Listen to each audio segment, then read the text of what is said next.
Immadi Ravi.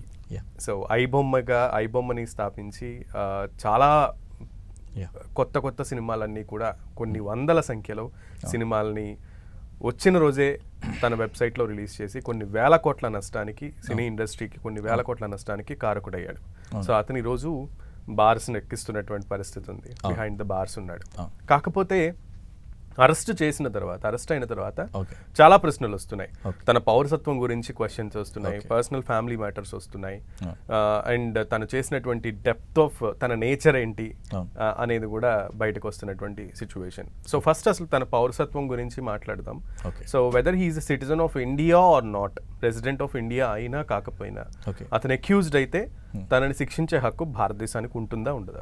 First of all ఇతని citizenship important కాదండి, అతను అఫెన్స్ చేశాడా లేదా అనేది main important. Cinematography and piracy act 2023 అంటే లేటెస్ట్ యాక్ట్ ప్రకారము ఎవరైనా ఒక స్కిల్ అన్నట్టు, చిత్ర పరిశ్రమ అనేది ఒక స్కిల్కి సంబంధించిన విషయం. ఒక సినిమా తీసినప్పుడు ఆ డైరెక్టర్ కానీ ప్రొడ్యూసర్ కానీ వీళ్ళందరూ ఏం చేస్తారంటే ఒక సినిమాని ప్రొడక్షన్కి తర్వాత దాని నుంచి ఆదాయం పొందడానికి ఇది ఒక ప్రాసెస్.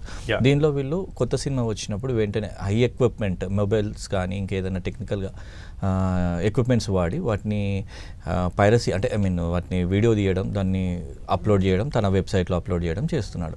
సో ఒకరి యొక్క కళని వీళ్ళు దొంగతనంగా వీడియో చిత్రీకరించి తన వెబ్సైట్లో వేసుకోవడం ద్వారా ఇండైరెక్ట్గా అతను లాభపడుతున్నాడు. ఒక విధంగా అఫెన్స్ అనేది ఏంటంటే పైరసీ అనేది కింద అయింది. పైరసీ ఎలా ఒకరి యొక్క కళను దొంగతనం చేశాడు, నకలు కొట్టడం, కాపీ కొట్టడం, ఇవన్నీ కిందికి వస్తుంది కాబట్టి పైరసీ అయితే. యాక్ట్ ఏం చెప్తుంది, ఎవరైనా ఒకరు పైరసీ చేసినట్టయితే, సినీ ఫీల్డ్కి సంబంధించి పైరసీ చేసినట్టయితే 3 నెలల నుంచి గరిష్టంగా 3 సంవత్సరాల వరకు, జనరల్గా 3 లక్షల నుంచి 5% of the total production cost, అంటే ప్రొడక్షన్ కాస్ట్లో 5% మ్యాక్సిమం విధించే అవకాశం ఉంటుంది. అంటే జనరల్ ఒక 5 కోట్ల సినిమా తీసుకున్నాను, దాని మీద 5%. సో అంత ఫైన్ కూడా వేసే అవకాశం ఉంటుంది.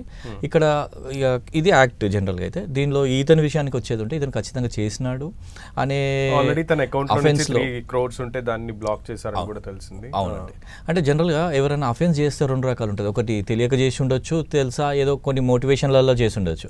ఇక్కడ ఈయన ఏం చేసిందంటే చేయడమే కాకుండా ఛాలెంజ్ విసిరిండు. ఇక్కడ రెండో కోణం, ఈ ఛాలెంజ్ విసరడం వల్ల ఇండైరెక్ట్గా అతను ఒప్పుకున్నట్టు అయిపోతుంది.